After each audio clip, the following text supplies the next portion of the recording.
I thought a lot about how I want to start this off, and I think the best thing to start with is talking a bit about the rules for this, and also like the work and the effort that I put into this. Krillin is stronger, true, except not. Okay, so first off,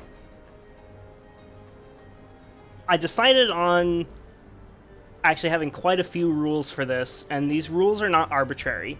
Now, I'll explain why these rules exist. Like, it'll make a lot of sense when I'm done why these rules are here, why they are what they are specifically. So first off, there are certain kinds of characters I'm just not counting. These are meme characters, so things like Ultra Instinct Shaggy, for example. Characters that only exist for the purpose of battleboarding, like things that were just made for battleboarding. So like the Suggs verse is an example of that. Things that are only wiki entries. So things like SCP, for example, or there's like some that fall into multiple categories here. Like there are meme characters that only exist as wiki entries, like Ball Eater 555. And then things that are explicitly based on like any kind of like Toon Force or like parody stuff. So like Deadpool would be an example, or like Bugs Bunny. I find those characters kind of unscalable and not really worth talking about. This next rule might be a little bit controversial. Any powers that could be considered to be like hacks or cheese of any kind are simply banned. This will include Goku not being allowed to use instant transmission, since it is instantaneous travel, as well as Hakai, even though Goku does use Hakai in the manga. I'm banning both of those, as well as a whole bunch of other stuff. Anything that you could reasonably say, like, oh, well, it doesn't matter how strong this character is, they lose anyway. So this is like, things like the Infinity Gauntlet, or Dr. Manhattan's matter manipulation, his ability to just, like, delete anything that he wants. Oh, and also, like, in under banned characters, I forgot to mention anything that's omnipotent or considered to be omnipotent, so, like, the One Above All, the Presence, Eru, Iluvatar. Whether or not they're actually omnipotent is up for debate, but I don't really care to have that debate. So just anything that is either omnipotent or generally considered to be omnipotent, just throwing that out. But yeah, anything that's like, oh, I regenerate from nothing, and even if you kill me and erase my existence, then I still just come back because, I have, like that's just like how my powers work. Anything like that is just strictly not allowed. This is going to essentially be brute force versus brute force. Deadpool's ability to rewrite the reality weighs in. Yeah, like fourth wall breaking, stuff like that. Those are impotent. Sag. No dimensional tiering.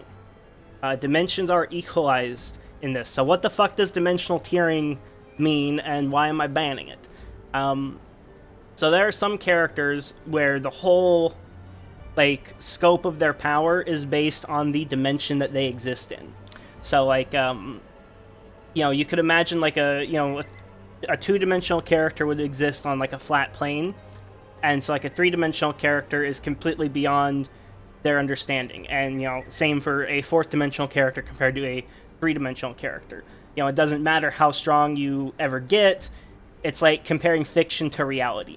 It's like, probably the best example that I've ever heard of dimensional tiering is, like, no matter how well you draw a picture of a flame, no matter how perfect the artwork is, how brilliant it is, it could never actually burn a real person. That's what it's like trying to fight something that exists in a higher dimension from yourself. That's generally how these kinds of characters are portrayed. So dimensional tiering is banned. You could think of it as, like, dimensions equalized. And part of the reason for that is, if you give Goku, like, a boom tube from DC Comics, suddenly dimensions are actually equalized. Just saying. So Dig Dug can fight Goku. I have no idea what Dig Dug is. I'm also going to say that there's no such thing as infinity. Anything that is infinite or stated to be infinite is either not going to be counted, or if it is scalable in some other way, we'll scale it in some other way. A good example of this is like destroying a universe. Technically destroying a universe would be impossible / would take infinite strength, because the universe is like ever expanding, and like the closer you get to the edge of it, the faster it expands. So like it's not actually possible to destroy a universe. It would take infinite energy. So like destroying a universe would be a feat of infinite strength. So you could also see that as like a nerf to Goku. And there are such things like levels of infinity. So like for example, there's an infinite amount of numbers between 1 and 1.1. Because like you have 1.01, 1.001, 1.0012. There's an infinite amount of numbers there. But there's more infinite numbers between 1 and 2 than there is between 1 and 1.1. And so you could say there is such a thing as like levels of infinity, or like, bigger and smaller infinities. I don't want to even deal with that, because most of the time it's like unscalable or kind of unprovable. And I find that discussions about that sort of thing tend to break down very, very easily. It's not really worth discussing as far as I'm concerned. Talks about Goku destroying universes all the time. Well, that's the thing. Destroying universes, yes, is like infinite power, but it could also be scaled to non-infinite power. So for purposes of this, I'm going to consider that destroying all of the mass in the universe according to the size of the universe, as described in the theory of cosmic inflation, which I will get more into that later and exactly the math behind that. Basically, all like feats that are discussed here have to be able to be expressed as math in order to be valid. If it cannot be expressed as math, then it does not exist for the purposes of this.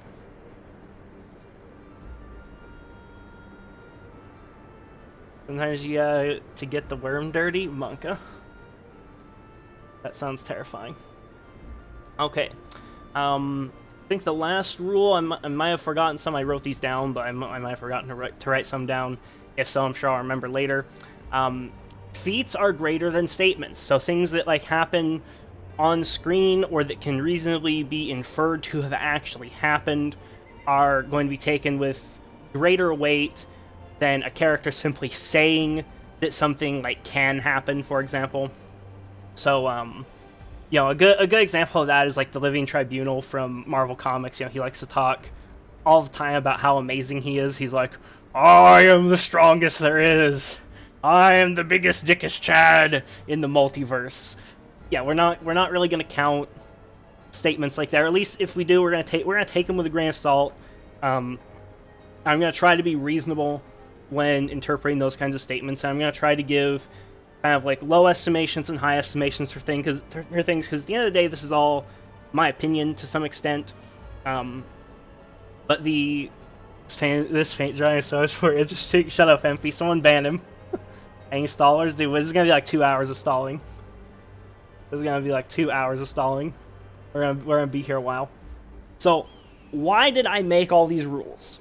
I said I would explain like what the purpose of these rules are. It's actually very simple. I think when most Dragon Ball fans are like, well, could this guy beat Goku? I think that this is more or less what they're talking about. Like, could this character actually overpower Goku with brute force without any kind of special qualifiers of like, oh, well, if he had the Infinity Gauntlet, or like, well, if he doesn't actually fight Goku and he goes back in time and kills him when he's a baby, which is why I think there's a lot of Dragon Ball fans on the internet that are like, well, Goku is the strongest character to ever exist, period. Goku cannot be beaten under any circumstances. I can kind of like see that side of the argument, and then there is like some evidence in Dragon Ball that like, the stronger characters get, the more resistant they get to things that could be considered hacks or cheese of any kind. Like you see in Dragon Ball Z, Majin Buu turns Vegito into a piece of candy, and it doesn't actually weaken him, whereas he does that to other people, and it like literally turns them into like a chocolate bar, and he just eats them. But he does it to Vegito, and it just like it does turn him into a piece of candy, but he can still fight as that. He retains all of his power because he's just beyond Majin Buu's power. And so I can see why a lot of Dragon Ball fans kind of think that way. And so what I was really looking for is characters that other Dragon Ball fans would find compelling as like, oh, this character could actually beat Goku, or would have a reasonable chance of beating Goku, rather than just something that would be dismissed as like, oh, well, that doesn't really count as beating Goku because, this is, this character's just like trying to cheese him. Oh, it's like the Flash using his speed steal or something like that. I think that this makes for a more interesting discussion. Also because I don't think I've ever really heard anybody talk about this before. Whereas lots of people have said like, oh, well, there's all these characters that could just delete Goku from existence with a thought. So that's why I have the rules set up how I do. And you could say that they're designed to favor Goku to some extent, and that's kind of true. But, well, once again, that's kind of the point, is to see if there's a character that can basically beat Goku at his own game. And so, how did I, like, actually come about this? Like, what did I actually do here? Because it says, like, all of fiction. So what does all of fiction mean? Basically, it means that for about the last 6-7 months or so, off and on, not like every single day, but quite frequently I went to places like Versus Battle Wiki, Who Would Win, Space Battle Forums, Omniversal Battle Wiki, stuff like that, and read discussions, looked at tier lists, things like that, for looking for characters that were in like the kind of multiversal plus, or at least universal plus tier, to try and find like, oh, are there characters that people think could actually beat Goku? And then when looking through these characters, I tried to get a grasp of like, what is the source of this character's power? The copium list, hell yeah, I need the copium, man. You gonna use Microsoft Paint? No, I'm not gonna use Microsoft Paint. I have a million screenshots instead. So basically, while I was looking through these tier lists, I was looking like, where are the source of these characters' powers? Are they based on dimensional tiering? Are they based on, I can delete the multiverse by looking at it because I manipulate reality? Or are they based more on raw power? And anything that I didn't think was based on raw power, based on, however long of an examination I gave that character, I basically threw that character into the rejection pile. The point of this was to reject most characters. Because obviously if I was going to talk about, like, hundreds and hundreds and hundreds of characters versus Goku, that would take months even just to talk about, let alone to research. That would be like a years-long research project. And most of it would be superfluous anyways, because, ultimately it'd be like, oh, well, this character, like, wins if they can delete Goku from existence, and if they can't do that for whatever reason, then they lose, and it's like, for the aforementioned reasons with the rules. But basically the process was designed to filter things according to the rules. And I did find some characters that got past my, my like initial, my like pre-evaluation of them, but most did not. The vast majority of characters did not. In fact, I will tell you guys that I have exactly 7 characters on this list. Exactly 7 that got past my pre-evaluation. Now, I'll be talking about those characters in detail. You guys have a bad dungeon? Monka Giga. Before I get to that, though, I want to do a couple of like honorable mentions. Characters that I think are noteworthy enough to be like mentioned, but not really, that didn't like pass my pre-evaluation for various reasons. I could have put like more characters on this list. I decided to go with 2 ultimately, because I felt they were like the 2 most interesting, the 2 best like expressions of these ideas. I had like 5 or 6 more that I could have gone into, but that would take another like probably 30 minutes or so of like actual presentation time. Would have been a whole bunch of extra work, so I decided to just go with 2. I felt like the honorable mention section like that would be enough for that. So give me just a second here, and I will start explaining a bit about these characters. Okay. So we have, first off, Feathering Augustus Aurora from Umineko When They Cry. So many people consider Feathering to be the most powerful fictional character of all time. And this is a dimensional tiering character, is the reason why. And the Umineko cosmology, to call it convoluted, would be a fucking gargantuan understatement.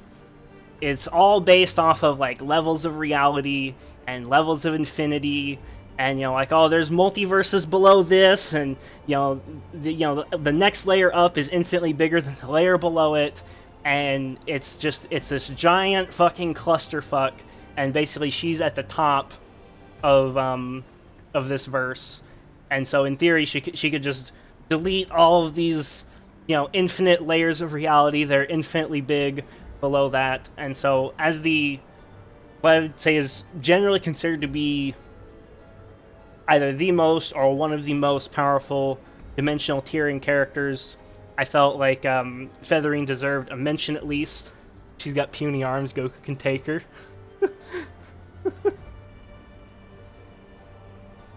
That title, Larkus Goku versus Hentai presentation now. I better not have actually modified my title. I better not change my stream title. Okay, good. You don't have the authority to do that.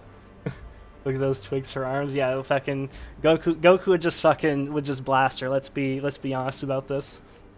I mean, if he had a boom tube to go up to her reality, he might blast her. But I'll post like the breakdown of the Umineko cosmology. That's a mouthful. In Discord for anyone that fucking cares to look at that clusterfuck of insanity. The other character that I felt was worth mentioning was Lucifer Morningstar from DC/Vertigo Comics. So, what makes Lucifer special, and why didn't he make my list? Why is he just getting an honorable mention? So, Lucifer is like the One Punch Man of DC Comics. This guy does not fucking struggle with anything.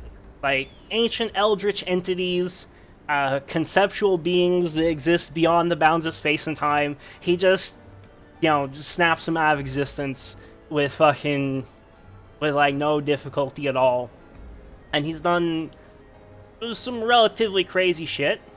Like, what we got here? So, like, he just, like, casually throws this guy into orbit, just because, like, they're in the city here, and he just like, chucks this guy into orbit just because he can.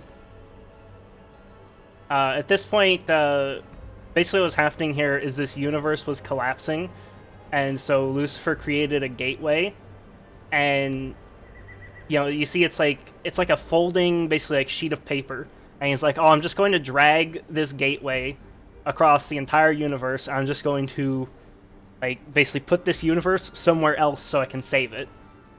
And so Lucifer goes and gets, like, a few other angels, and they basically take this gateway and they fly it across all of existence, including other dimensions, and they literally just, like, cover the universe in it to protect it. This is kind of implied to take place over a relatively long period of time, but it sort of doesn't matter, because even if you wanted to say, oh, this took 100 years, which it probably didn't, that would still be, like, so fucking fast. Even if you want to say this is just one universe, he'd still be, like, just based off this alone, he would be, like, one of the most powerful characters of all time, just because, like, the flight speed there, if you think of, like, the G-forces that would put on somebody, just surviving that would be nigh on impossible. If it did change your title, I wouldn't have done it. I appreciate that. Okay, and so this is another crazy thing Lucifer's done. Basically, Michael is going to explode from his demiurgic power, which is the Big Bang, and so he's basically about to blow up the universe.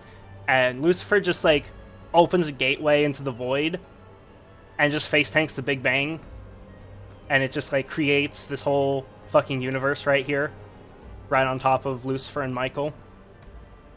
And, you know, he just kind of face tanks it, no big deal. Big bang right on top of me. Doesn't matter. But, this is kind of his, like, most impressive, scalable feat. And it technically only rises to universal. I mean, I've heard some people say that, like, oh, this thing right here, the void, is in reference to the overvoid. And so this scales, like, directly to Cosmic Armor, Superman, and Mandrak, and puts him above those. I find that to be a little bit sus, because I'm pretty sure this was made before the overvoid was a concept, before Vertigo got absorbed by DC Comics, so I don't really consider that to be valid. But anyway, this is probably his best, like, concrete scalable feat, and it only rises to universal, which is why Lucifer ultimately did not make my list, but still thought it worth mentioning. This is another thing where, like, Lucifer created his own universe, and you can see here, like, you know, there's the sun for this world, and he literally just, like, fucking picks up the sun. Like, he's got the sun in the palm of his hand right there. And so he's a very, very, very insane character, and could arguably beat Goku, but it's like, once again, it's like One Punch Man. It's like, you know, how do you scale somebody that never struggles with anything, that just fucking, you know, that just ass blasts anything they go up against with no difficulty? It's kind of rough to get an idea of what their max power is. Okay, so that does it for the honorable mentions. So now we're going to get into the actual stuff, Kaka. Yeah, I know. Thankfully, it doesn't actually show his dick. Otherwise, I wouldn't be able to show this scan on stream. So, real quick, I'm going to go over some Goku scaling and exactly how powerful Goku is. I'm going to make this brief, because I know a lot of you have heard me talk about this before, and I don't want to actually make you guys go like, Monka, this is like watching paint dry. But it needs to be covered for the purposes of the video, because I do plan on putting this on YouTube. It's going to be YouTube video. First YouTube video, poggers. Okay, so first thing that needs to be mentioned is the size of Universe 7 in Dragon Ball Z. This is the Dragon Ball universe. This is the mortal universe right here, this little tiny cross section down here. This is basically what we would think of as the universe in real life. You know, this is all 1.5 quintillion planets in our universe. And, you know, why do I mention this? Very simple. At the start of Dragon Ball Super, Goku has his fight with Beerus, and just from them, like, punching each other, and Goku kind of losing control, he almost destroys all of Universe 7. So, the mortal universe, the demon realm, hell, heaven, the land of the Kais outside of that. This is, like, very hard to scale, because it's obviously more than one universe, because, you know, he almost destroyed all of this kind of macrocosm, and that's, you know, like, the physical universe is just one tiny part of that. I'm gonna say that counts as destroying about 3 universes. You could also say that Goku wasn't even, like, using much of his power here to do this, because, you know, he, like, that's just like him kind of losing control of his power while he's fighting somebody else. It's not like he was trying to destroy the universe. If anything, he was actually trying not to destroy the universe, but, you know, their battle just got so intense, the backlash from it was so great that it was, you know, deleting all of existence, basically. And of course, Goku gets much more powerful throughout Dragon Ball Super. He absorbs the God Ki, which makes his Super Saiyan 1 form equal to Super Saiyan God when he fought Beerus, when he almost destroyed these 3 universes. Super Saiyan 3 is 8 times more powerful than that. Super Saiyan God is a bit of a question mark. We don't really know how strong it is. For the purposes of this, I'm going to say it's like a times 50 multiplier, because that's what the original Super Saiyan was. And then Super Saiyan Blue, I'm going to say, is another times 50 multiplier. So we're already looking at, you know, like 60,000 universes, just with Super Saiyan Blue. And Super Saiyan Blue is kind of stated to be a 50 times multiplier, kind of not. Goku said it's like the Super Saiyan version of Super Saiyan God, directly comparing its power to Super Saiyan 1. So I think that's kind of reasonable. Goku, of course, learns to stack the Kaioken on top of that, which is exactly a times 20 multiplier. Thankfully, we know that. We know how strong Kaioken is. And then Goku gets Ultra Instinct later, which actually does not stack with his Super Saiyan forms, but it does supersede it. We know it's astronomically more powerful than Super Saiyan Blue with Kaioken times 20. Exactly how much more powerful, certainly up for debate. Not only that, but Goku, of course, is always fighting, training, getting stronger throughout Dragon Ball Super. Those power increases are very hard to account for, but they do happen. To give kind of an example of that, of like how much Goku's power grows over time. So like this is back when we had power levels in Dragon Ball Z. You know, this is from the Dragon Ball Wiki. And note these sources on the right-hand side here. Like some of these sources are non-canon, like the Movie 6 pamphlet, but I'm going to only be using the canon sources here, so like the anime, the manga, you know, just like the kind of primary canons.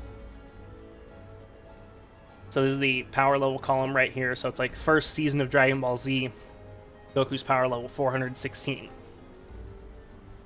So scroll down a bit. Goku, after getting killed and training with King Kai for 1 year in the afterlife, you know, just like goes from 400 something power level to 8,000 in a year of training. Granted, it was a year of very intense training, but still, like that's him training for 1 year is, you know, 8,000 power level increase. And Saiyans also become stronger every time they like take damage and recover from it. And so, you know, Goku's always fighting and becoming stronger in that sense. Goku ends up getting, you know, absolutely demolished by Vegeta. I mean, technically Goku kind of wins that fight, but, you know, he ends up having to recover for a rather long period of time, and then he trains at 100 times gravity for, like, 5 days on his way to Namek. What the fuck is this? Goku versus all of fiction. He came in, like, right at the start of it. I'm doing my Goku scaling. And that takes Goku's power level from 8,000 to 90,000, so he gets more than 10 times stronger from a single fight and then training for like a week.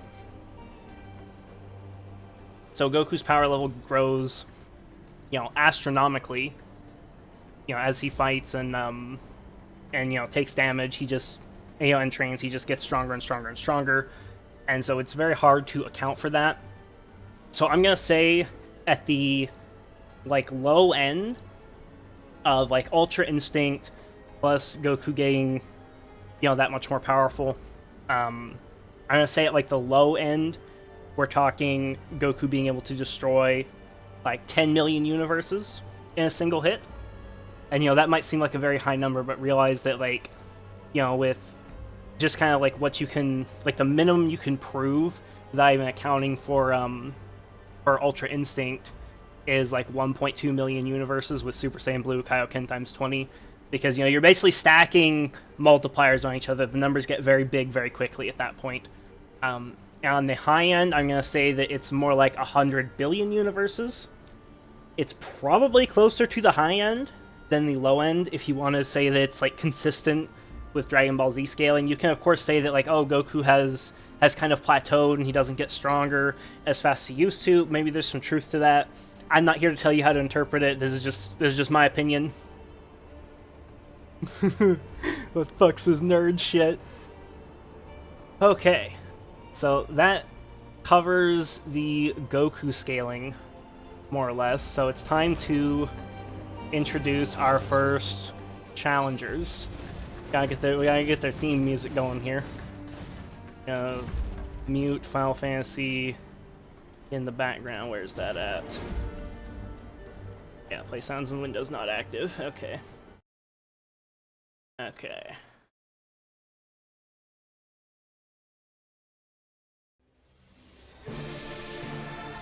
In the blue corner, we have some very badass motherfuckers. So I thought these characters were not going to be that fucking powerful. I was starting to be convinced that these characters were Naruto level. I assure you, these characters are not fucking Naruto level. I was wrong with my initial assessment of these characters.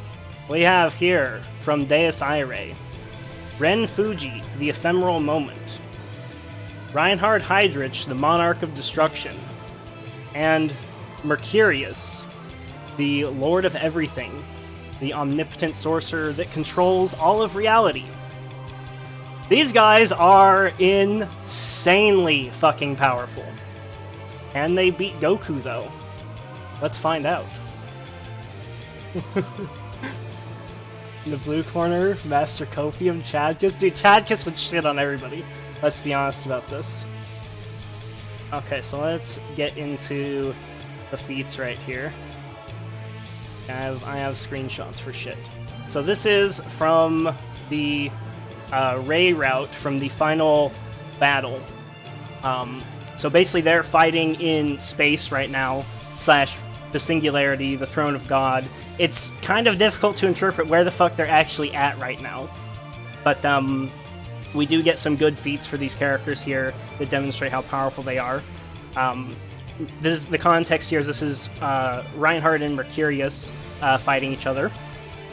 About a third of the 100 comets shattered to one swing from the lance. Actually, before I get into the feats, I should explain a little bit about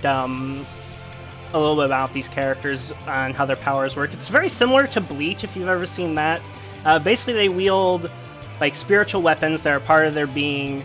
They're very similar to Zanpakuto in that regard, but they eat people's souls, and there are 4 degrees to these weapons. Asya, Yetzira, Burya, and Atziluth. And the first 3 degrees almost don't even matter. Atziluth is the only one that's really important, which it's basically divinity, it's godhood, it's omnipotence.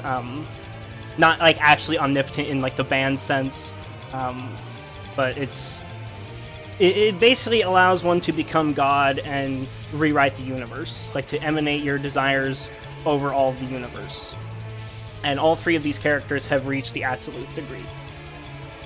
But so this is like Mercurius, he throws hundreds of comets at Reinhardt, and they do some damage to him, but they don't inflict a mortal wound.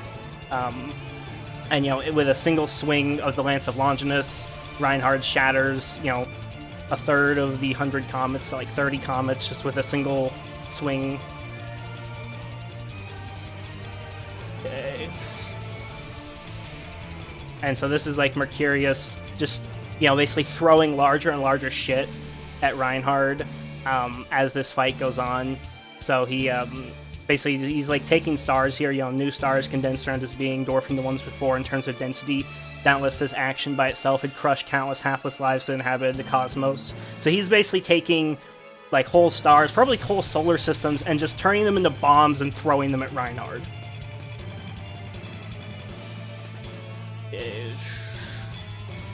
There was the text here. And he keeps like throwing these fucking stars at him. Encore, encore. Theme song music ran out. So he keeps throwing these stars at Reinhardt as they're fighting. And this causes supernovas and shit like that.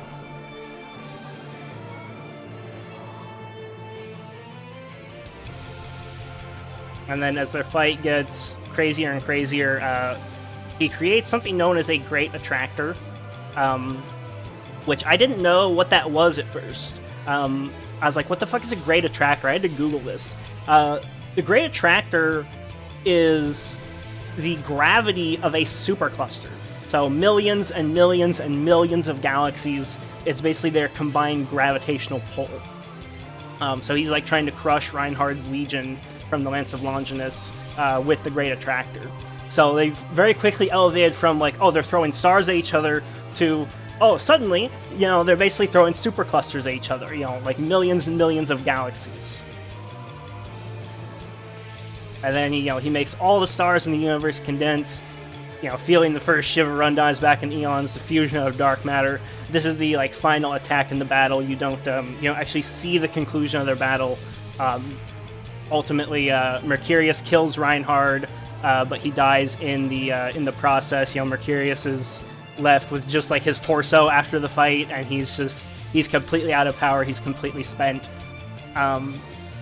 So this does not like quite rise to being universal. You could call this like kind of low universal level of power. It does not get anywhere close to Goku's like 10 million universes, so these characters get absolutely cock-slapped by Goku, right?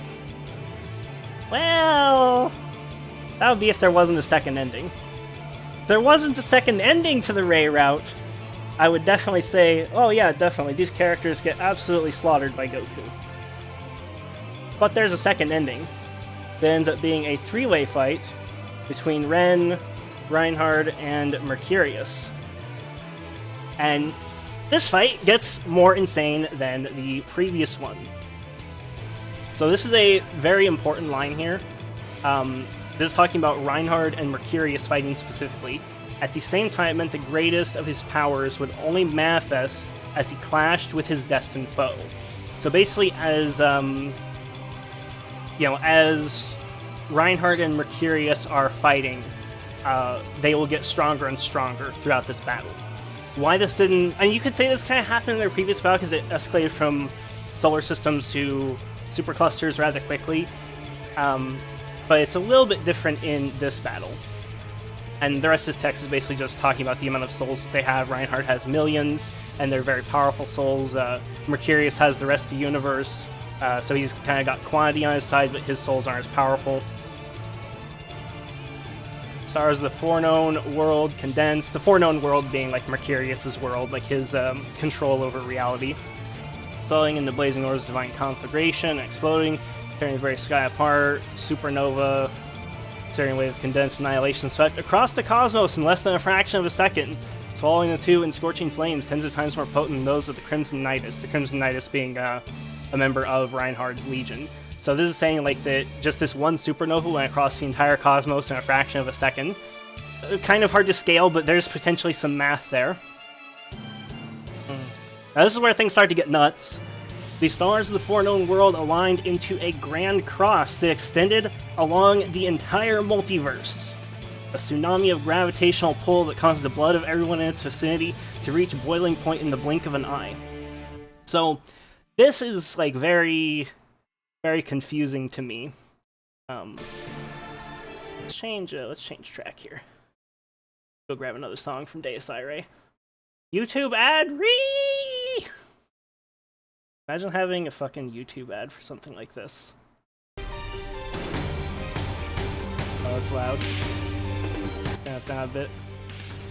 Not that much. Okay, so this is like the first mention of Dies Irae having a multiverse, and it's not really explained very well, so I don't really get what this is talking about necessarily, and it's very hard to scale. So I would kind of have to dismiss this, except for the next panel. This next panel changes everything, and completely made me reevaluate the power of this universe and the power of these characters. A regular Grand Cross might have disturbed the waves on the surface of the Earth, but this thing in the sky was 1 billion magnitudes larger in size. There was no way he could have been alright after being exposed to that. His entire body had been covered in lacerations with blaze smoke emerging from the slits of his wounds.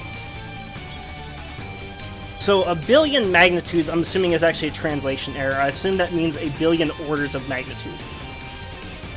If that is taken literally, then these characters absolutely shit-stomp Goku. No fucking ifs, ands, or buts. Well, a little bit of ifs, ands, or buts because of the aforementioned scan here about how, as their powers, his greatest of his powers manifest as he clashes with his destined foe. So it's kind of plot-specific what they're doing here. And this is also like Reinhardt and Mercurius fighting that formed the Grand Cross. If you actually go and like watch the fight, you kind of get the greater context with that. I actually don't think this is meant to be taken literally, and there is some strong evidence for that. But if you want to say that's literal, then absolutely these characters beat Goku, and I will explain why in just a minute here. But first I'll get to why I don't think that it should be taken literally. This mentions here that Mercurius can rearrange the Milky Way. There's another thing I wanted to show here. What was it? Yeah, so this is basically saying that like each one of their powers here is like a universe unto itself. So this is like and Mercurius is trying to basically suppress the powers of Ren and Reinhardt here. and it's called a universe scale suppressor of contradictory phenomena. This is kind of evidence that the previous, billion orders of magnitude is not meant to be taken literally.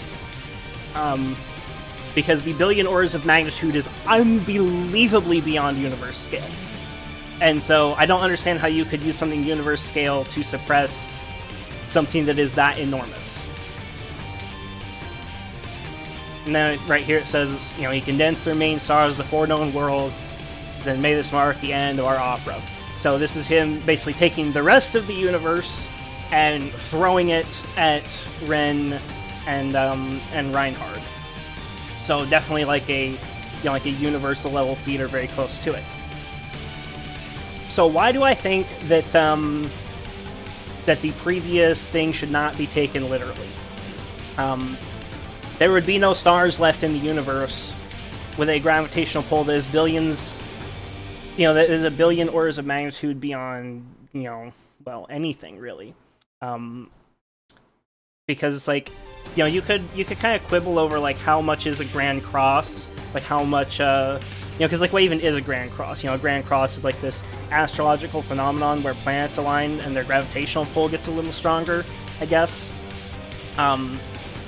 And so you could try and scale that, but it actually doesn't even matter. It doesn't matter whether you want to scale that to planetary level or you want to scale that to the level of an ant. Because trying to calculate that, a billion orders of magnitude, even just using the grand cross as a variable of 1, it's not really able to be done with a commercially available computer.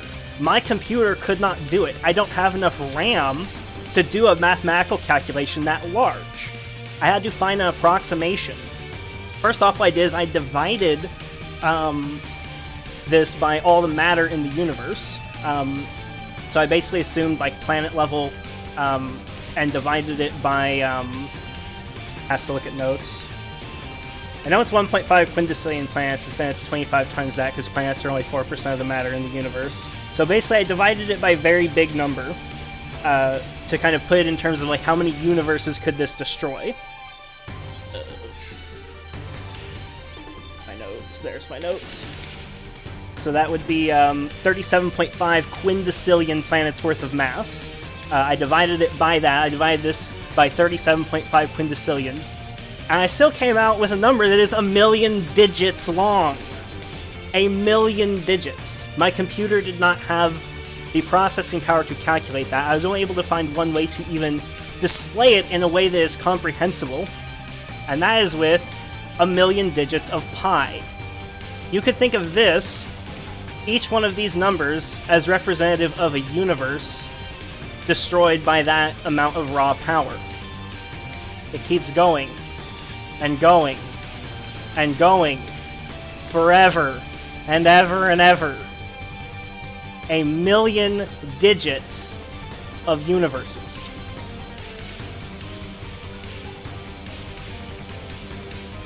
So that's the level of power we're dealing with here, assuming that billion orders of magnitude is meant to be taken literally, and I think that it was and it wasn't. I think that this is a case of people messing with decibels. Authors are notoriously bad about using decibels, because if you want to say something is 1,000 decibels, that's enough to destroy the universe. And there's a lot of times when that is sus. I mean, just try it. Try to do 1 times 10 to the power of 1 billion on a big integer calculator. Your computer won't be able to do it. Your computer will crash. It'll tell you the calculation's too long, you don't have enough memory.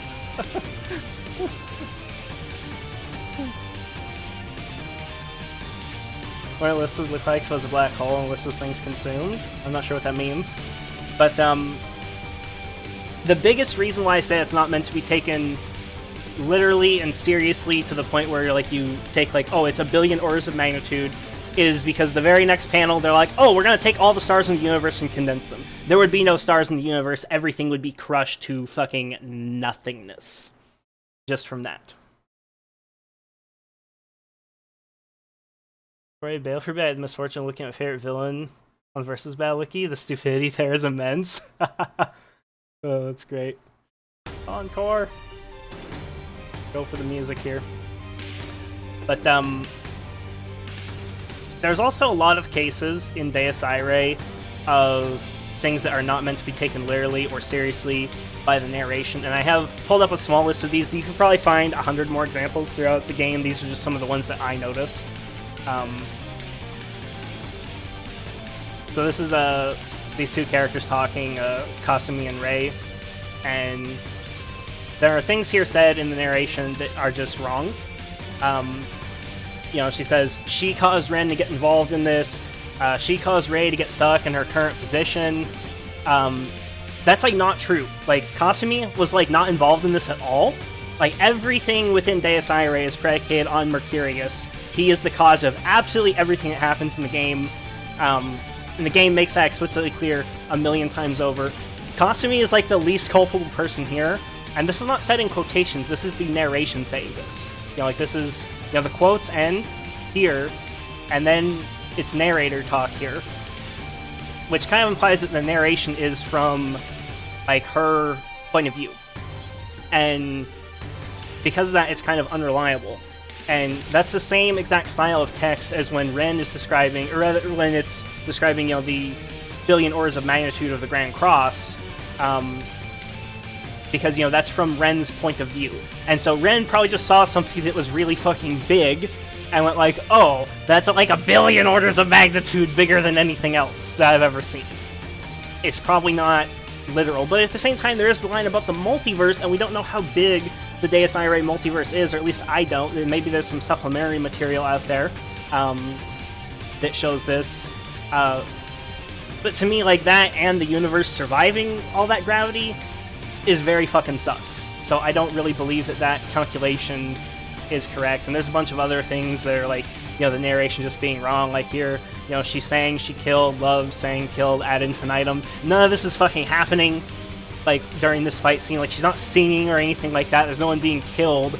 It's just like her and Ren fighting. There's so many instances of the narration making, like, no sense if you take it literally.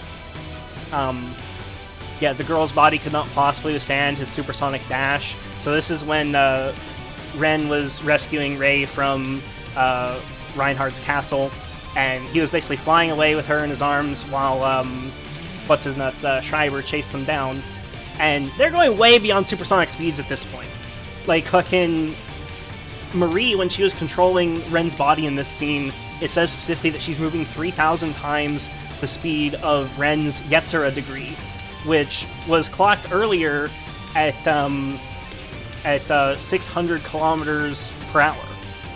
And so she was moving 3,000 times that, and then Ren got his, like, fucking demon form, his finale form, the ephemeral moment, and he was moving so much faster than Marie that, like, the other battalion commanders could not keep up with him anymore, other than Schreiber, who was only keeping up with Ren at this point because his like, special ability basically is to move faster than whatever he's facing. So, like, you know, he just has, like, the childish, like, I win button of, like, oh, well, I'm infinity, yeah, well, I'm infinity +1. That's basically his power, is to just be faster than anything else. And so while these two characters are constantly accelerating, it's like, you know, it's like supersonic dash, what? So there's either, like, something that's just, like, wrong there, or there's some unreliable narrator shit going on there somewhere. And there's so many examples of that throughout this game. There's also a bunch of other shit, like, you know, here Shiro's saying that, or Ren is saying, I guess, that the battalion commanders, their powers rival nuclear weapons.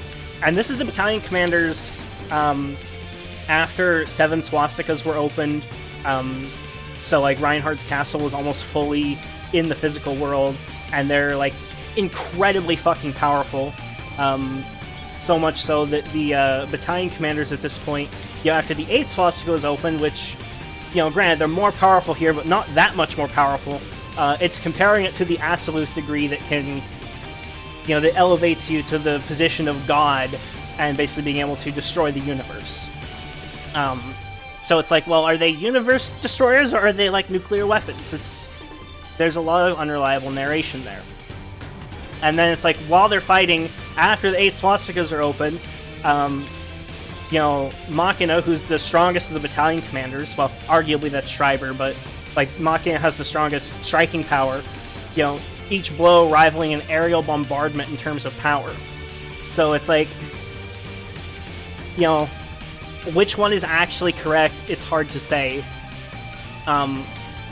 Personally, I really do believe that the author meant for the billion orders of magnitude to be taken literally, but I don't think he actually sat down and did the math and thought about how much a billion orders of magnitude is, and how much of a jump in power that is compared to anything else. Because, you know, what's the point of throwing a universe at somebody when you could throw, you know, 100 million, like, or a million digits of universes at somebody? It's incomprehensibly more powerful. So, you know, that's my personal verdict there. If you want to say these characters beat Goku on the basis of the billion orders of magnitude, then I think that is, I think that's totally fair. I think that's a reasonable way to interpret this. Otherwise, I don't think there is enough there to put them significantly beyond Universal to the point that you could say that they could beat Goku. So, to me, this is like a maybe, depending on how you interpret it. I don't really consider it to be definitive. Once again, that's just my opinion. I'm not telling you how to interpret it, I'm telling you how I see it, and also, you know, kind of giving what I see as, like, the evidence. And that is it for Dies Irae. Okay, let's turn this song off, because we gotta introduce some new characters now. Okay. Some new characters, chat. You guys thought Dies Irae was all I had in my toolkit. Oh no. I have one more verse. 4 more characters to talk about. These characters, in my personal opinion, absolutely shit stomp Dies Irae. I think these characters are astronomically more powerful. Not necessarily if you interpret the, you know, billion orders of magnitude as being literal, but anything else, I think these characters are astronomically more powerful. Is it enough to beat Goku? Maybe, maybe not.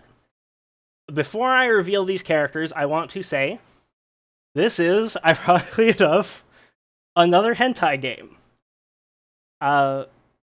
Unlike Dies Irae, though, which got a remake that turned it into a non-hentai game, which is the one I was playing. I was playing the Amantis Amentis version on Steam, which removes all of the hentai scenes. This did not get this has never had any kind of, like, you know, censored remake. And I'm going to warn you guys right now, do not Google this game, because, like, the level of degeneracy of this fucking hentai game is, like, a fucking 10 out of 10. Like, if there is anything that could exist in hentai in this, there's probably at least a little bit of it somewhere within this game. And so, if you choose to Google this, I am not responsible for what you may see. I'm not responsible for the level of mind bleach that you may need.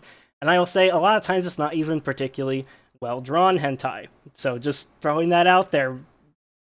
Don't Google this. You have been warned. You have been warned, okay? And I would prefer, as we go through these characters, that we do not discuss the particulars of the sex scenes in this, because I'm sure some of you people are Googling this right now, or are about to, because I haven't mentioned the name yet. Because I feel like by bringing something like this up on Twitch, I'm already riding the line of getting banned.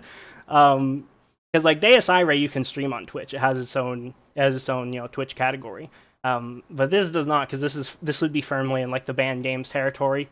So just, I ask you guys to be respectful of that, and try not to get my channel deleted off Twitch. Okay, so without further ado, let us reveal the characters. Okay, I get the theme song going. Okay, these characters are from a game called Monster Girl Quest. This is by far, the most powerful verse I have ever seen. Not even fucking close. The 4 characters we have here are Sonya Chaos, the XS class Apoptosis Lord. Her sister, Audra Malik. Black Alice, the Goddess of Chaos. Also, get your Chaos memes ready, get your Final Fantasy Origins memes ready, because we're going to be talking a lot about Chaos. I mean a fucking lot. And Luca, the Father of Chaos. This guy right here. Holy fucking shit, this character is unimaginably powerful. Like, you guys will understand by the end of this how ridiculous this fucking character especially is. Okay. So let's get to the scans and the scaling. Thanks for the warning, now I have to Google that. I do not recommend it. Okay. So first off, talk a bit about the structure of Monster Girl Quest. The first game is a visual novel, and then the second game is a turn-based RPG. So these scans are from the visual novel, back when Luca was not just immortal, but he was quite weak at the start of Monster Girl Quest. Like, at this point, this is from maybe like halfway through the game, and at this point, he's maybe like small building level in terms of power. Like, he could maybe destroy somebody's house in one hit. But he learns a technique called Quadruple Giga that combines it combines the power of the four elements: fire, earth, wind, and water, and puts them into his sword. And, well, I will just let the scans do the talking of how powerful it is. I can't even see the bottom of the split in the earth. This was after the first time that he used Quadruple Giga, and he opened up this like fucking massive canyon in the earth from a single swing of it. And then, the person teaching the technique, Alice, explains the power of this skill is amplified by each spirit imbued in it. But if all four were at the power of 10, it wouldn't be 10 times 4 for 40. It would be 10 to the 4th power for 10,000. This is the ultimate skill, Quadruple Giga. At the end of the game, you end up fighting, basically, imagine like Yogg Saron with fucking tits. And that's basically, you're fighting this god. And the only way that she can be killed is with Quadruple Giga. And basically, it's like kind of a like end of the universe sort of situation. And Alice is like, even Quadruple Giga is not going to be strong enough. Don't use it yet. The technique is increased exponentially with the amount of attributes imbued into it. Earth, fire, wind, and water. It should also work with holy power. I have these images cropped as much as possible, by the way, because there's some very not safe for work stuff on the full screen there. So, that's why the text is cropped as much as possible. So Luca adds his holy power to Quadruple Giga, and then Alice adds in the power of darkness. And with with this 6-element Quadruple Giga, they one-shot the being that they're fighting. And then you find out in the next game, Monster Girl Quest Paradox, that this attack had unbelievable consequences. Luca at this point was maybe strong enough to destroy like a city. Like, you could kind of maybe scale him up to that, but probably not even that. Probably more like large building level. When he fucking bonks this god with the 6-element Quadruple Giga, it doesn't just kill the god. It destroys the space-time continuum and creates an entire multiverse. And it's like, well, show the hentai? Yeah, I'm not gonna be able to do that. I'll get banned. But, it creates an entire multiverse. And it actually goes into a reasonable amount of detail about how large this multiverse is. Basically, it's like multiverse theory. It's like parallel worlds. Like, everything that can exist does exist. Anytime somebody takes any kind of action, regardless of what that action is, the kind of actions that they did not take there becomes a separate universe. And this is not just stated, it's shown over and over again. throughout Monster Girl Quest Paradox. I didn't make scans for a lot of this because a lot of this is actually a lot easier to understand, in my opinion, a lot more straightforward than Dies Irae. So I didn't feel the need to make as many screenshots. I do have some more screenshots, but the point though is if you do the math on that, the timeline of Monster Girl Quest, they're 1,000 years after the creation of the universe. And I went and looked up Middle Ages population, the population of the Earth in the Middle Ages, and it was around 300 million, give or take. Sorry, history nerds, if I get this somewhat wrong. This is just what I found in my Googling. And there's about 2 to 5 generations of people, per 100 years. And so you could say that in 1,000 years, that would be about 40 trillion people. And, the average human lifespan is about 22 billion seconds. So if you think you're making a decision every second, then that is over a quintillion alternate universes. So this is basically a quintillion universes in size, is how big the Monster Girl Quest multiverse is. It's actually probably larger than that, because then you gotta figure, the alternate universes would spawn more universes, which does happen. There is evidence of that in the game, but that's kind of...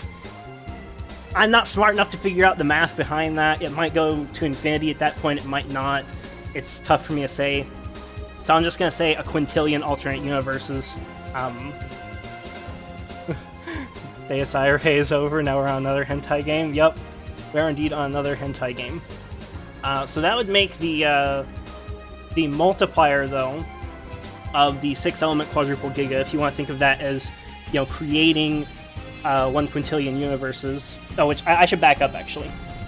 So the reason that technique was so powerful, because you might think, wait, 6 elements, didn't they say that it gets 10 times stronger for each one? There's a couple of things at play there for why that particular attack was so powerful. The first is that they're saying, if, your fire element is a 10, then, it would be, 10 to the 4th power. But, if it's only a 5, then it would be, 10 to the 5th power. And so, there's not really an implied upper limit there. But more so than that, it's the combination of the holy and dark energy. Because holy and dark energy in Monster Girl Quest combine to create chaos energy. So instead of being actually 6 elements, it was really 5 elements. It was the 4 natural elements, fire, earth, wind, and water, combined with the untyped chaos element, galactic. So it was the galactic energy that really was so overpowering there that it ended up being, if we want to talk, basically what I did is I multiplied the amount of alternate universes by how much energy it would take to destroy a universe, because creation and destruction are actually explicitly equal there, because chaos is the energy used by gods to create and destroy universes. It ends up being a 39.375 unvigintillion multiplier. Not a very big multiplier. That's how much stronger it makes you. It's not a big deal. But the point is that is what created the infinite multiverse. But not infinite, but you know what I mean. You have the 1 quintillion universes. But there is more. Because that is just the necessary context required to understand the real big dick shit. So the kind of structure of the second game is basically a mystery. You're trying to find out what happened to the timeline to kind of, break everything into pieces and, destroy all these universes. And so you're trying to kind of discover the secret of that. And at the end of the second part of the second game, you have a conversation with a god where you are shown exactly what happened. I have a bunch of scans of that. You've heard from the White Rabbit that a critical error occurred in the true history. It branched off into many parallel worlds due to the occurrence of the resulting paradox. No, individual what? It's a like 60-something digit number, Skinny. It's this many digits. I'll just paste it in the fucking Twitch chat. It's that many digits. It can't. Okay, there we go. Yeah, it's that many digits. That's the multiplier on that attack. And this attack is explicitly stated to be a multiplier many times, by the way. So that's not like, it's not like a flat addition of power, it's a multiplicative addition of power. You know of it as the Great Disaster, the catastrophe 30 years ago that brought about the certain collapse of the space-time continuum. And so then you're kind of shown what happened in the Great Disaster. I should back up here, there's like a little more context. So basically that was what created the multiverse, but then there's something that's been destroying the multiverse, something known as the Great Disaster that you've been investigating. And then you're shown a vision of, I played this game, that does not surprise me, you degenerate. It was hell to install, it actually was. In the very beginning there was chaos divided into light and darkness, just kind of explain the basics of Holy Dark Fusion there.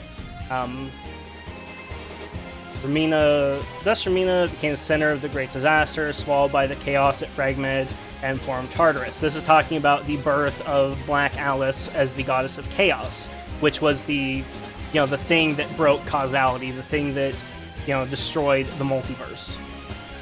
However, the damage was not limited to just Rumina. Black Alice's power unleashed a torrent of chaos. The overflowing chaos opened holes in space-time and rent the world asunder.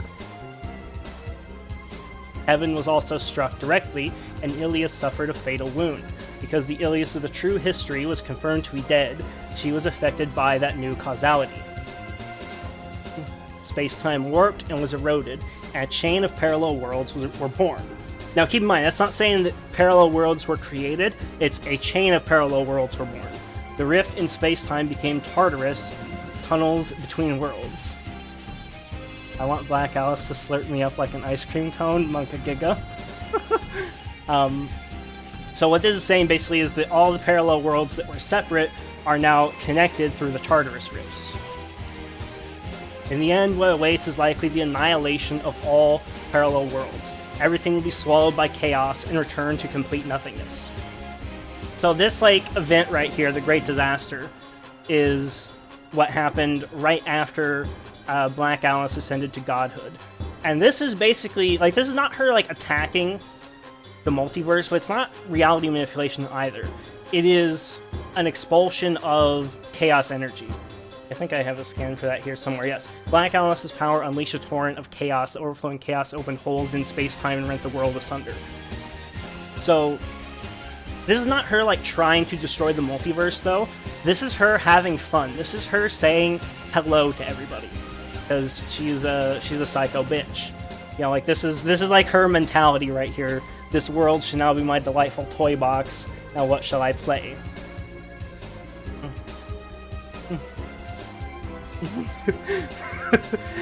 And yes, that's correct, Skinny, but I don't like using scientific notation for this sort of thing because I don't feel that it accurately portrays the enormity of such a thing. It's easy to say 1,000,000 digits. It's hard to realize what that is until you scroll through 1,000,000 digits of pi. So I'm trying to do my best to convey the actual level of power there in the way that's as understandable as possible.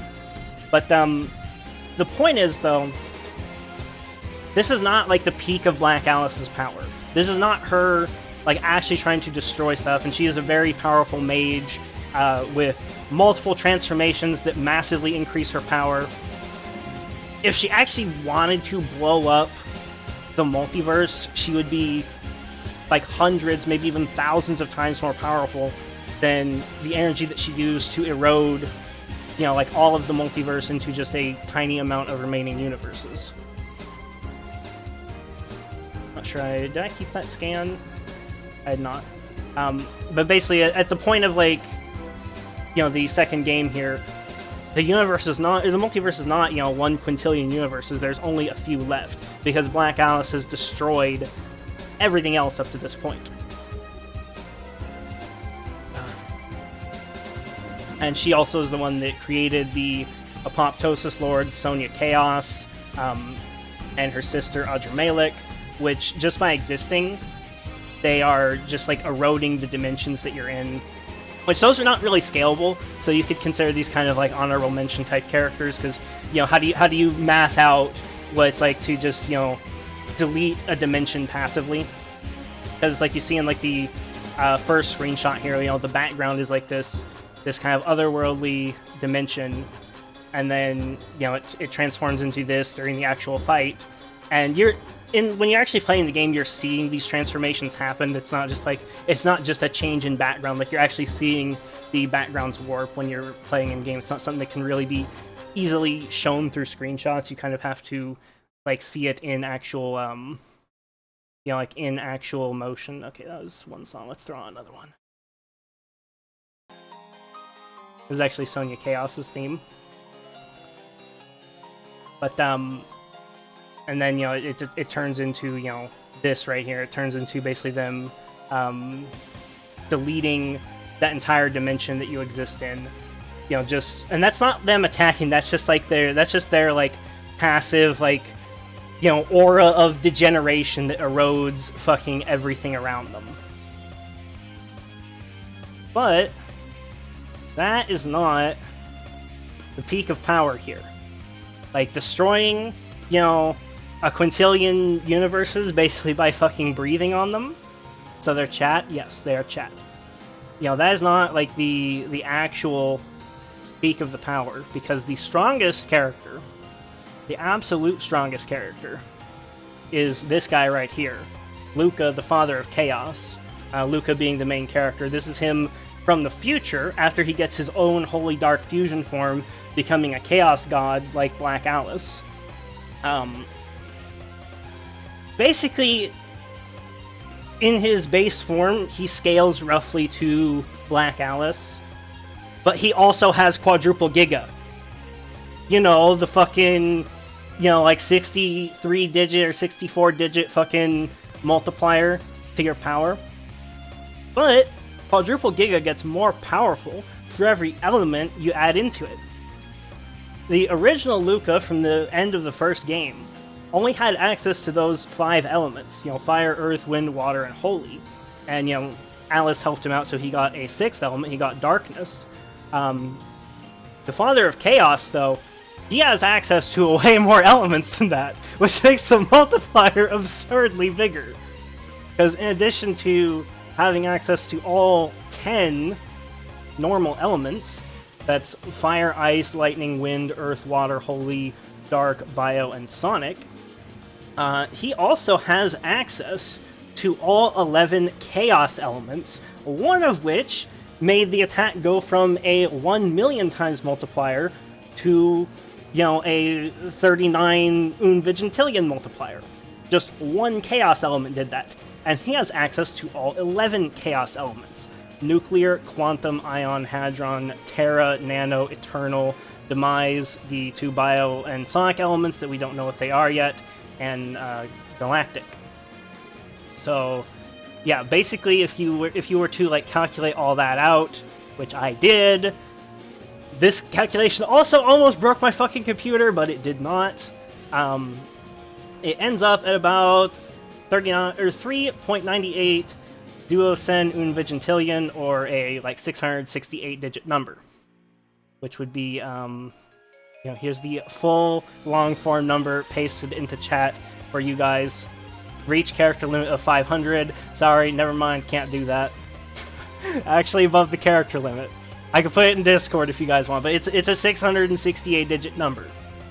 That is the multiplier to the Father of Chaos's attack, when he is already strong enough to destroy, one fucking what did I say before? 1 quintillion universes with a single slash of his sword. Because, he's the antithesis to Black Alice. He scales very directly to her. So, I'm gonna say, like, if you wanted to, like, try and lowball Monster Girl Quest, maybe say, like, oh, well, 1 quintillion universes is, like, a big overestimation. Maybe it's, like, 1 million universes. then you could say that, like, maybe Black Alice doesn't beat, like, the high end of my estimate for Goku at, like, 100 billion universes. Maybe, like, she's not quite strong enough to get the job done. It might be a close fight at that point. But Luca, the Father of Chaos, with, like, the full fucking 21 element quadruple giga of combining all the regular elements with all of the chaos elements, no fucking chance. Goku has no fucking chance against that. No matter how much you lowball Monster Girl Quest, it's not fucking happening. There is no fucking way, without a gargantuan giga power-up, that Goku could beat the Father of Chaos. Just, it's not fucking happening. No way. In fact, I'm gonna go out on a limb and say that the Father of Chaos's quadruple giga is probably the single strongest attack in all of fiction. This is the character that's close to Goku. Yes, Black Alice is close to Goku in terms of power, depending on how you interpret it. I think that reasonably, like, if I was going to give my honest, reasonable opinion, I think that Black Alice beats Goku. Straight up. Like, maybe in her base form, she would lose to Goku. Maybe. Once she transforms and starts using actual spells, though, instead of basically being a mage auto-attacking, I think fight's over pretty quickly at that point. And Luca, it's not close. Like, Luca absolutely just fucking slaps Goku. No fucking contest. So there it is, boys. There's the result of my research, my Goku versus all of fiction. We'll give it like a maybe on the Dies Irae characters, depending on how you interpret the billion orders of magnitude statement. A maybe with a high degree of confidence that Black Alice beats Goku, and a definitely beats Goku for Luca, the Father of Chaos. Glad I wasn't here for most of it. Well, for anyone that missed it and wants to see the whole presentation, I'm going to be uploading it on YouTube probably later tonight. I also want to give my thoughts real quick before I continue with FF14. I want to give my thoughts real quick about Dies Irae and also Monster Girl Quest as as games, or in the case of Dies Irae, just as a visual novel. Because I went through fucking hundreds of hours of this bullshit for this presentation. And so I feel like, I want to end this with like a bit of a review, since obviously I, couldn't play Monster Girl Quest on stream, and, did not play most of Dies Irae on stream. I streamed a little bit of the Marie route for like 2 hours or something like that. But that was about it. So starting with Dies Irae, I have like really mixed feelings about it. I kind of feel about that how I do about Nier Replicant, which is that like there's a lot of good ideas there and a lot of really poor execution. Overall, was it better than Nier Replicant? Maybe a little bit.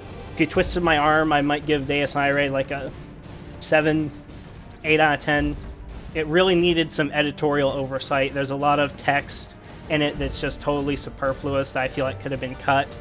And there's sometimes where I swear like the writer is a genius and knows exactly what he's talking about and is amazing. And then there's other times where I'm like, this was written by an edgy 14-year-old and is retarded. And there's definitely some good, like, big payoff moments in Dies Irae, like the Marie route especially was just absolutely insane towards the end. Like, all the fights in that were really good. There was a lot of really great story moments there. I was really impressed with a lot of it.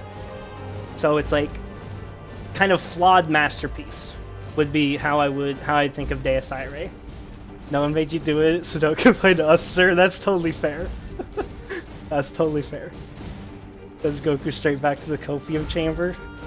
Think about how powerful Goku would get after recovering from that injury. So that's kind of my thoughts on Dies Irae. It's like, it's good. I wouldn't necessarily recommend it to people though, because it's so fucking long, and it's a real slog to get through some of it because of all of its flaws. Monster Girl Quest, I'm even more conflicted on. That was an even bigger trip than reading Dies Irae. Because, like, the first Monster Girl Quest is a visual novel, but it's not like Dies Irae where there's, like, it's literally just, like, fucking text. Like, there's actual, like, gameplay and combat and things like that. So there's more going on there. It's more of, like, an actual game instead of just a novel. And Monster Girl Quest, like, it's obviously, like, it's, like, obviously porn. Like, it's very obviously porn, but I get the sense that, like, 20% of the way through the game, the developers got fucking bored of just making porn and decided to make, like, an actual story. Is kind of the sense that I got from it. And it ends up being really fucking good. You know, everything about it is, like, kind of ghetto and just, like, reeks of low budget. It's not just fucking text, it's just fucking... Yeah, there we go. True. But, whereas, like, Dies Irae is, like, all style and no substance, Monster Girl Quest is the opposite. It's like no style and all substance. Like, it's actually genuinely really fucking good. Like, I have no shame to admit, there were a couple times in Monster Girl Quest that I fucking cried. Like, I was like, there was like a single manly tear that was shed at a couple of those points. And, you know, I'm the bastard with a heart of stone. You know, I fucking, you know, I like watch like characters die in anime or watch like supposedly tragic scenes in video games. And I'm just fucking peepo giggling the whole time. Sad Wank, the classic. Oh, true. But, no, like, for real, like, some of the character moments were actually really fucking insane. Saying porn doesn't have an actual story, sir. Yeah, kind of. I guess I sort of implied that. Though I wasn't trying to make any kind of categorical statements. Just seeing what I saw as, like, the process of how the game developed. And then, like, Monster Girl Quest Paradox, the second game in the series, is actually straight up phenomenal. Because it's a turn-based RPG, and everything in it is very obviously an homage to the classic Final Fantasy and Dragon Warrior games. And it was actually some of the most fun I've had in years playing that game. You know, it's like, just imagine like a turn-based RPG that's like Final Fantasy IV, where they just take like all the concepts of the old Final Fantasy games and just fucking crank them up to 11. It's like, oh, job system? Oh, what, Final Fantasy IV has like 20 jobs in it? Monster Girl Quest Paradox has 150. But they don't feel bloated or superfluous because the game is like hundreds of hours long, and it actually makes sense like when you unlock these classes and like what they do in the story. Like, it's actually fucking god tier. Like, I'm surprised to say that, but it might be my favorite game of all time now. Which, you know, I was expecting to find some powerful characters, you know, going through like all this bullshit, going through all this research. I was not expecting to find like an actual good game that made me go like, wow, this game is fucking insane. And, you know, I was playing Paradox during Ultimatum League. You know, I was playing it off stream. That might have been responsible for some of my cynicism towards the games I played for variety at that time. Because it's like, oh, I'm playing Chrono Trigger, and then, you know, I turn off stream, I go and load up Paradox, and I'm like, yep, literally everything about this is 100 times better. Yep, the gameplay mechanics are better. You know, the build customization is almost as insane as PoE's. The story's better. Just like everything about it's just better.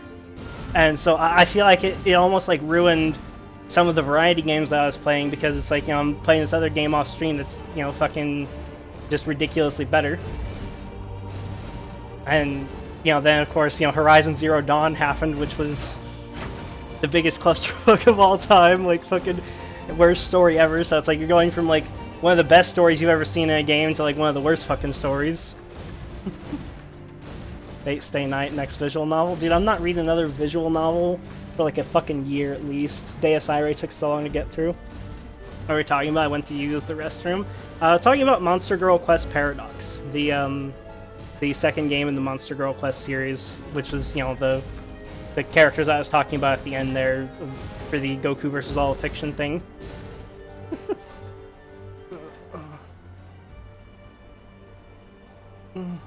The bathtub scene I watched was fantastic. I don't even want to know. Okay, enough stalling. Back to Final Fantasy XIV MSQ. But if anyone has any questions about any of that bullshit that we talked about over the last